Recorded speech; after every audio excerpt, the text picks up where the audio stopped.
যত রকমের আমের আচার বানিয়েছি খেয়েছি তার মধ্যে সব থেকে সেরা হলো এই আমের আচার। কাঁচা আম থাকতে থাকতে এই রেসিপিটি বানিয়ে ফেলুন। এটি খেতেও যেমন সুস্বাদু, দেখতেও ততটাই সুন্দর। কত সুন্দর দেখতে হয়েছে দেখুন। হ্যালো ফ্রেন্ডস, মাদার কুক চ্যানেলে সবাইকে স্বাগত। আজকে আমি আপনাদের সাথে আবার একটি কাঁচা আমের রেসিপি শেয়ার করব। এর আগেও আমি 3-4 রকমের কাঁচা আমের রেসিপি শেয়ার করেছি। তো কাঁচা আম শেষ হওয়ার আগে আমি আরও কাঁচা আমের রেসিপি বানিয়ে আপনাদের সাথে শেয়ার করব। চলুন দেখতে থাকুন এই রেসিপিটি আমি কিভাবে বানাই। তো এই কাঁচা আমের আচার বানাবার জন্য এরকম সাইজের 1 কিলো কাঁচা আম নিয়ে নিয়েছি। আমগুলোকে ভালো করে ধুয়ে পরিষ্কার করে রেখেছি। এবার আমগুলোকে খোসা ছাড়িয়ে কেটে নেব। তো দেখুন আমগুলোকে আমি কিভাবে কেটে নিই। তার জন্য আমি এখানে একটা বটি নিয়ে নিয়েছি। আমি বটিতেই আমগুলো কেটে নেব। তো আমের প্রথমে বোটাটা কেটে আমের খোসাটা ছাড়িয়ে নেব। পুরো আমটা এইভাবে খোসা ছাড়িয়ে নেব। একটা আমের আমি পুরো খোসাটা ছাড়িয়ে নিলাম। এবার এইটাকে আমটাকে কেটে নেব। আমি এরকম মাঝামাঝি করে আমটাকে কেটে নেব। এরকম আটি হয়ে গেছে, এইরকম আমি মাঝামাঝি করে কেটে নিলাম। এবার দেখুন এখান থেকে বীজটা বের করে নেব। বীজটা বের করে নিলাম। একটা আম আমি কেটে দেখাচ্ছি কিভাবে কেটে নেব। দেখুন এইভাবে ধরে এরকম একদম গা থেকে এমনি করে কেটে নেব। একদম ঝিরিঝিরি করে মাঝখানে আমটাকে এমনি করে বটিতে লাগিয়ে দুই সাইডটা একটু করে এমনি করে নিচের দিকে একবার উপরের দিকে একবার করে আমগুলো কেটে নেব। দেখুন কিভাবে কাটছি। যতটা পারবেন এরকম পাতলা ঝিরিঝিরি করে কেটে নেবেন। খুব বেশি ডিপ করবেন না, যাতে পুরো আটিটা না কেটে যায়। মাঝখানে এমনি করে ধরে এমনি করে কেটে একবার উপরের দিকে একবার নিচের দিকে, তাহলেই দেখুন খুব সুন্দরভাবে একদম জালি জালি নেটের মতন করে কাটা হয়ে যাচ্ছে। এইভাবে পুরো আমটা কেটে নেব।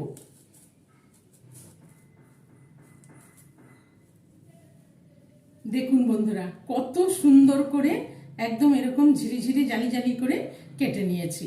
কতটা সুন্দর লাগছে দেখতে দেখুন। এবার এই পিসটাও ভালো করে কেটে নেব। দেখুন প্রথমে এগুলো একটু চিড়ে চিড়ে নিচ্ছি। আরেকটা পিসও কেটে নিলাম। এইভাবে আমি সব আমগুলোকে কেটে নেব। প্রত্যেকটা আমকেই আমি এরকম সুন্দর করে ঝিরিঝিরি করে কেটে নিয়েছি। সব আমগুলোকে এইভাবে কেটে নিয়েছি। দেখুন আমগুলো কেটে একটা বড় বাটিতে জল নিয়ে দেখুন আমগুলোকে ভালো করে ধুয়ে নিচ্ছি। আমের মধ্যে কত কষ দেখুন। এই কষটাকে ভালো করে জল পাল্টে পাল্টে 2-3 বার করে ধুয়ে নেব। জল পাল্টে পাল্টে পরিষ্কার জল বেরিয়ে যাওয়া পর্যন্ত দেখুন খুব সুন্দর করে আমগুলোকে ধুয়ে নিলাম। এবার আমগুলোকে ছেঁকে জল থেকে তুলে নেব। আর একটু হাত দিয়ে ভালো করে এরকম করে ঝেড়ে ঝেড়ে নিয়ে নেব। আমি দেখুন কাঁটার দিকটা এরকম প্লেটে রাখছি। এই কাঁটাগুলোর মধ্যে যে জল ঢুকেছে ভেতরে, সেই জলটা যাতে ঝরে যায়। আমি তবু একটু হাত দিয়ে ভালো করে ঝেড়ে ঝেড়ে নিয়ে নিচ্ছি। জল থেকে আমগুলোকে ছেঁকে তুলে নিলাম। আমগুলোকে একটা কটন কাপড় দিয়ে ভালো করে মুছে নিচ্ছি। জলটা ভালো করে মুছে নিলে আমগুলো অনেক দিন পর্যন্ত ভালো থাকবে। নিয়ে এবার এখানে একটা কাঁচের বড় বোলে আমি নিয়ে নিচ্ছি। আমগুলোকে খুব সুন্দর করে মুছে একটা বড় বোলের মধ্যে নিয়ে নিয়েছি। এবার এই 1 কিলো আমের জন্য আমি এখানে নিয়ে নিয়েছি 500 গ্রাম চিনি। এই চিনিটা দিয়ে দেবো। 500 গ্রাম চিনি নিয়ে নিয়েছি। আর এখানে নিয়ে নিয়েছি 1/2 চামচ মতো লবণ। এই লবণটাও দিয়ে দিলাম, ছোট চামচের 1/2 চামচ। আর এখানে এই চামচের আমি 2 চামচ মতো ভিনিগার দিয়ে দেবো। ভরে ভরে 2 চামচ মতো ভিনিগার দিয়ে দিলাম। ভিনিগারটা দিলে অনেক দিন পর্যন্ত আচারটা ভালো থাকবে।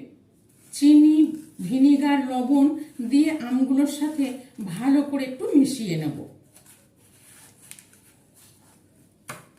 এই আচারটি সবাই বাড়িতে বানিয়ে ফেলতে পারবেন। এই আমের আচার বানাতে যেই মশলাগুলো লাগবে, এই মশলাগুলো কিন্তু সবার বাড়িতেই আছে। সেই জন্য বাড়ির মশলা দিয়ে আমের আচারটি বানিয়ে ফেলতে পারেন।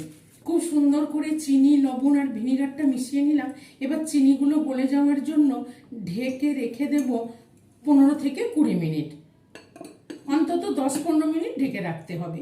হাতে সময় থাকলে আপনারা আরও বেশিক্ষণ ঢেকে রাখতে পারেন। তবে আমি এখানে 10-15 মিনিট ঢেকে রাখছি, যাতে চিনিটা অনেকটাই গলে যায়। চিনিটা 10-15 মিনিট ঢেকে রেখে দেবো। ততক্ষণে আমি একটা এই আচারের জন্য ভাজা মশলা তৈরি করে নেব। তো এখানে ভাজা মশলা তৈরি করার জন্য গ্যাসে একটা ফ্রাই প্যান চাপিয়ে দিয়েছি। দিয়ে দেখুন এখানে কিছু মশলা নিয়েছি। এখানে নিয়েছি 3টে শুকনো লঙ্কা, হাফ চামচ ধনে, হাফ চামচ গোটা জিরে, হাফ চামচ মৌরি আর হাফ চামচ মতো 5 ফোড়ন। এই মশলাগুলো আমি দিয়ে দেবো। দিয়ে মশলাগুলোকে একটু ভেজে নেব। খুব সুন্দর গন্ধ বেরোনো পর্যন্ত হালকা করে ভেজে নেব। দিয়ে মশলাটা দেখুন খুব সুন্দর করে ভেজে নিয়েছি। এবার একটা প্লেটের মধ্যে ঢেলে নেব। দিয়ে ঠান্ডা করে হাত ভাঙা করে গুঁড়ো করে নেব। 10-15 মিনিট ঢেকে রাখার পর এবার ঢাকাটা খুলে দেখে নেব। 10-15 মিনিট ঢেকে রাখার পরই কতটা চিনিটা গলে গেছে। দেখুন চিনিটা অনেকটাই গলে গেছে। এবার আমি একটা কড়াই নিয়েছি। নিয়ে এই আমটাকে, চিনি সমেত আমগুলোকে ঢেলে দেব।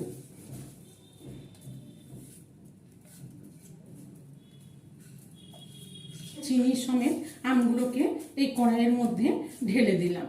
এবার আমি কড়াইটাকে গ্যাসে চাপিয়ে দেব। গ্যাসের ফ্লেমটা অন করে দিলাম। এবার ভালো করে একটু ফুটিয়ে নেব।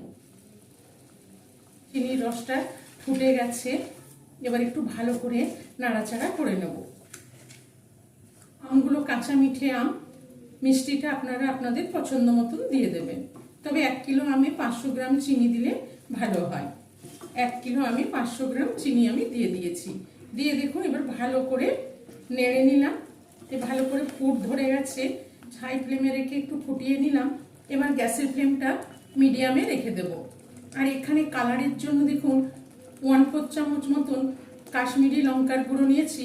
এই কাশ্মীরি লঙ্কার গুঁড়োটা দিয়ে দিলাম। আর নিয়েছি একদম 1 পিঞ্চ হলুদ গুঁড়ো, এটাও দিয়ে দিলাম। এই কালারের জন্য হলুদ আর কাশ্মীরি লঙ্কার গুঁড়োটা দিলাম। অপশনাল, আপনারা না দিতে চাইলে দেবার দরকার নেই। হলুদ আর লঙ্কার গুঁড়োটা দিয়ে ভালো করে মিশিয়ে নিলাম। এবার গ্যাসের ফ্লেমটা লোতে রেখে একটু ঢেকে দেব। ঢেকে আমগুলোকে সেদ্ধ করে নেব।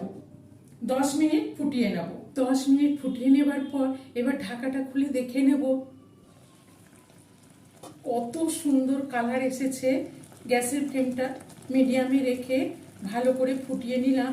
দেখুন আমগুলো সেদ্ধ হয়ে গেছে আর চিনির শিরাটাও গলে অনেকটাই ভারী ভারী হয়ে গেছে। এবার এখানে আমি যে ভাজা মশলাটা করেছিলাম দানা দানা করে গুঁড়ো করে নিয়েছি। এবার এই মশলাটা এখান থেকে দিয়ে দেব। পরিমাণ মতন ভাজা মশলাটা দিয়ে দেব। এরকম হাত ভাঙা দানা দানা মশলাটা দিলে খুব সুন্দর একটা গন্ধ আসে আর খেতেও খুব ভালো লাগে। এবারে আমি হালকা হাতে মিশিয়ে নেব। খুব বেশি নাড়া যাবে না, তাহলে আমগুলো ভেঙে যাবে। আমি কড়াইটা ধরে একটু ভালো করে ঝাঁকিয়ে নেড়ে নেব, মিশিয়ে নেব। দেখুন বন্ধুরা কি দারুণ হয়েছে। প্রত্যেকটা আম সেদ্ধ হয়ে গেছে। চিনির শিরাটা কত সুন্দর ভারী ভারী হয়ে গেছে। কত সুন্দর আমের আচার খুব সহজভাবে তৈরি হয়ে গেল। এটি যে কেউ বাড়িতে বানিয়ে নিতে পারেন। এই সময় বাজারে প্রচুর কাঁচা আম। তো এই আমের আচার রেসিপিটি ভালো লাগলে মাদার কুক চ্যানেলটিকে লাইক, শেয়ার এবং সাবস্ক্রাইব করার অনুরোধ রইল। পাশে থাকা বেল আইকনটা প্রেস করে দেবেন।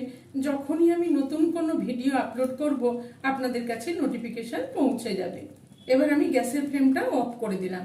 দিয়ে ঢেকে রেখে দেব যতক্ষণ না পর্যন্ত পুরোপুরি ঠান্ডা হয়ে যাচ্ছে। কতটা ফুটে ভারী ভারী হয়ে গেছে চিনির শিরাটা। এইটা ঠান্ডা হলে জমে গিয়ে শিরাটা আরো ভারী হয়ে যাবে। এবার ঢেকে রেখে দেব ঠান্ডা হয়ে যাওয়া পর্যন্ত। ঠান্ডা হওয়া পর্যন্ত রেখে দিয়েছিলাম। এবার ঢাকাটা খুলে দেখে নেব।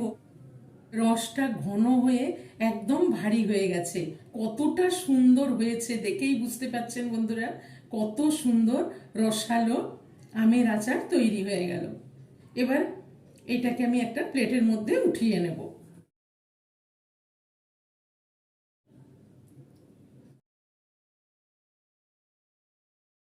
এই সিজনে কাঁচা আম থাকতে থাকতে বাড়িতে একবার এইভাবে বানিয়ে ফেলুন।